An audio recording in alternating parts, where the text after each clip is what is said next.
Saudara, kurang dari 1 tahun kepemimpinannya, Presiden Prabowo memutuskan untuk melakukan perubahan susunan kabinet merah putih di 5 jabatan kementerian. Salah satu jabatan yang diganti adalah jabatan Menteri Keuangan Sri Mulyani yang digantikan oleh Purbaya Yudi Sadewa. Apakah perombakan di tengah dinamika politik yang sedang hangat-hangatnya menjadi salah satu solusi yang tepat?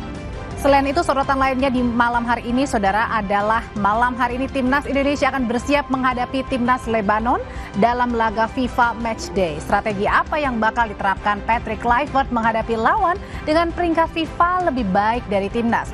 Dua sorotan ini dan sorotan lainnya akan kami bahas di Sapa Indonesia Malam. Saya Audrey Chandra. Dan saya, My Sister Tarigan.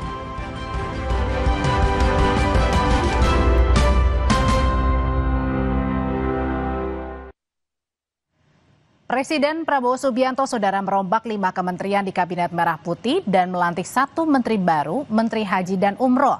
Ini menjadi reshuffle kedua bagi Presiden Prabowo sepanjang 10 bulan pemerintahan Presiden Prabowo dan Wapres Gibran. Pengumuman perombakan kabinet disampaikan oleh Menteri Sekretariat Negara Prasetyo Hadi pada Senin sore. Mensesnek menyebut pertimbangan perombakan kabinet berdasarkan evaluasi terus-menerus oleh Presiden.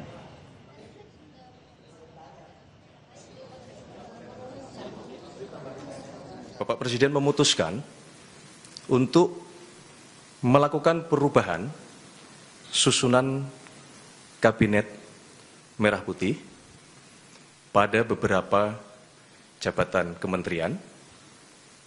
Di antaranya, yang pertama, Kementerian Koordinator Politik dan Keamanan. Yang kedua, Kementerian Keuangan.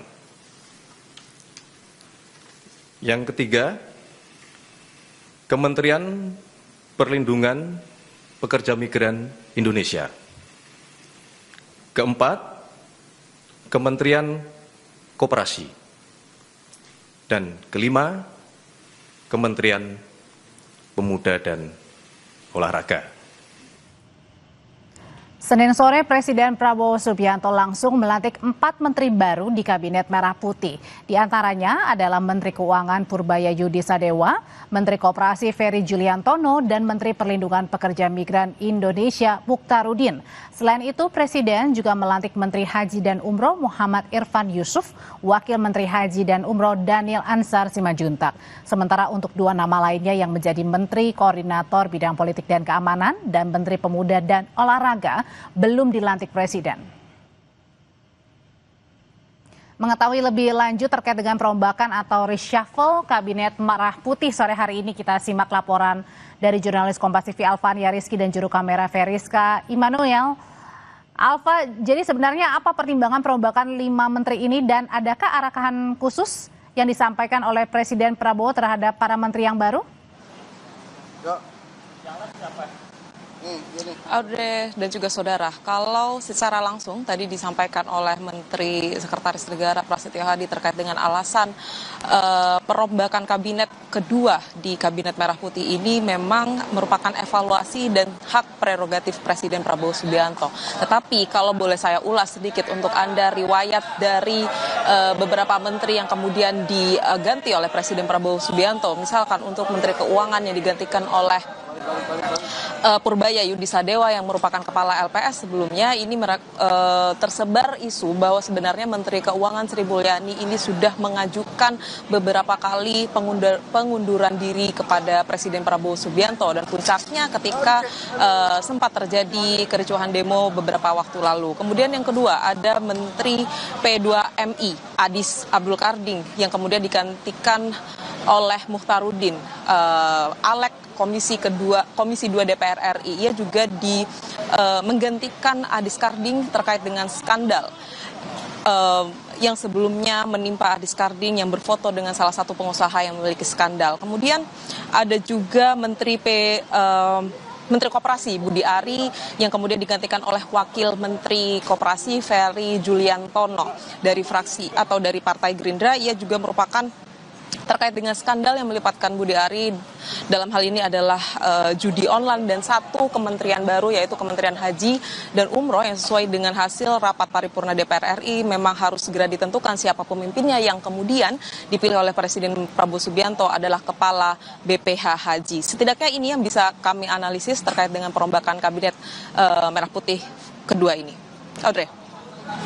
Ya, Alfa, salah satu menteri yang dirombak adalah Menteri Keuangan Sri Mulyani. Nah, pertanyaannya apakah pergantian ini merupakan perintah Presiden atau Sri Mulyani yang mengajukan pengunduran diri? Ya, Audrey dan juga saudara, yang menjadi menarik tidak secara eksplisit disampaikan atau dibeberkan alasan dibalik penggantian Menteri Keuangan Sri Mulyani ini, tetapi tadi disebutkan oleh Mensesnek bahwa sebenarnya ini menjadi salah satu bagian evaluasi dari Presiden Prabowo Subianto setelah hampir setahun menjabat sebagai presiden dan melihat kinerja dari Kementerian Keuangan. Tapi apakah ini berkaitan juga dengan pengunduran diri dari atau isu pengunduran diri dari Menteri Keuangan Sri Mulyani? Kita dengarkan langsung pernyataan dari Mensesnek Prasetyo Hadi. Menteri Keuangan itu mundur atau dicopot? Ya, bukan mundur, bukan dicopot. Jadi Bapak Presiden selaku kepala negara dan kepala pemerintahan, tentunya kita semua paham bahwa beliau memiliki hak prerogatif. Maka kemudian atas evaluasi beliau memutuskan untuk melakukan perubahan formasi. Tapi ada surat resign yang diajukan. Ya, soal pertimbangannya banyak, itu kan ininya Presiden.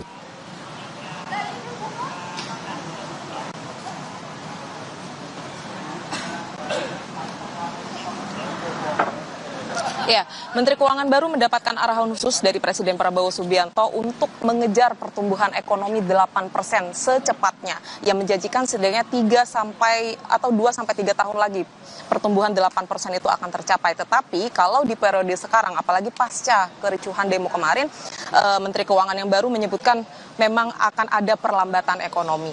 Selain juga ada penunjukan menteri-menteri baru, Audrey dan juga saudara, ada 2 pos kementerian yang kemudian saat ini masih kosong, yaitu Menteri Koordinator Bidang Politik dan Keamanan.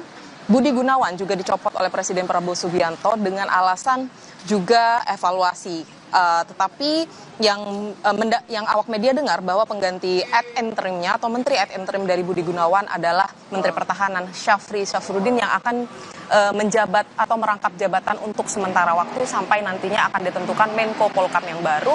Kemudian yang kedua ada Menteri Pemuda dan Olahraga Ardhito yang juga sudah dicopot oleh Presiden Prabowo Subianto, tapi karena saat ini posisinya berada di luar kota, Istana belum juga menentukan siapa pengganti dari Menpora ini. Audrey. Dari yang sudah dilantik sore hari ini oleh Presiden Prabowo ada 2 posisi menteri yang saat ini juga masih kosong, yakni adalah Menko Polhukam dan juga Menpora. Terima kasih laporannya dari Istana Kepresidenan Jakarta, jurnalis Kompas TV Alfania Rizky. Ya, saudara, sebelumnya beredar foto Menteri Kehutanan Raja Juli Antoni, mantan Menteri Perlindungan Pekerja Migran Indonesia Abdul Qadir Karding bermain domino. Keduanya bermain domino dengan seorang pengusaha asal Sulawesi Selatan, Aziz Welang, yang pernah ditetapkan sebagai tersangka pembalakan liar tahun 2024. Dalam foto, tampak Menteri Kehutanan Raja Juli dan mantan Menteri P2MI Abdul Qadir Karding bermain domino dengan pengusaha Aziz Welang di posko kerukunan keluarga Sulawesi Selatan. Pada 2024, Dirjen Penegakan Hukum KLHK menetapkan Aziz sebagai tersangka pembalakan liar. Namun, 14 Februari 2025, status tersangka Aziz dihentikan melalui putusan pra-peradilan di Pengadilan Negeri Jakarta Pusat. Foto ini beredar saat Abdul Qadir Karding masih menjabat Menteri P2MI. Melalui pernyataan tertulis di Instagram @Raja Antoni, Menteri Kehutanan bilang, setelah foto itu beredar, ia baru tahu bahwa salah satu yang ikut main domino itu adalah pelaku pembalakan liar Aziz Welang.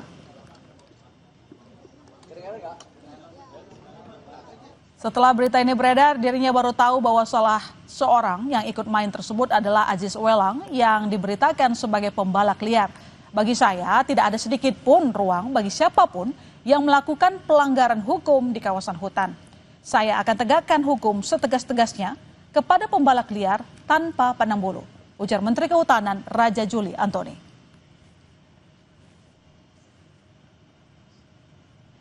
Sementara itu, mantan Menteri Perlindungan Pekerja Migran Indonesia Abdul Qadir Karding mengklarifikasi foto dirinya bersama Menteri Hutan Raja Juli bermain domino dengan pengusaha Aziz Welang.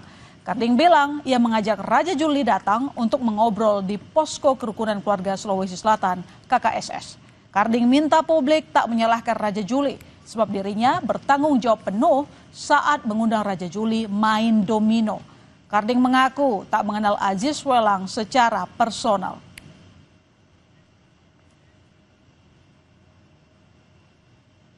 Yang ngundang Pak Raja Juli itu saya, dan itu di posko saya. Jadi kalau ada apa-apa saya tanggung jawab penuh. Tanggung jawab penuh. Tapi jangan salahkan Raja Juli. Tapi in personal kenal nggak sih Pak sama Aziz Welang itu? Kenal. Saya aja baru kenal setelah saya jadi seksi. Jadi setelah ada kejadian baru saya kenal. Dan clear juga ya secara hukum nama saya. Saudara, mulai padati Stadion Gelora Bung Tomo Surabaya, supporter timnas antusias saksikan laga FIFA Matchday Squad Garuda lawan Lebanon. Laporan lengkapnya usai jeda, tetap di Sabah Indonesia Malam.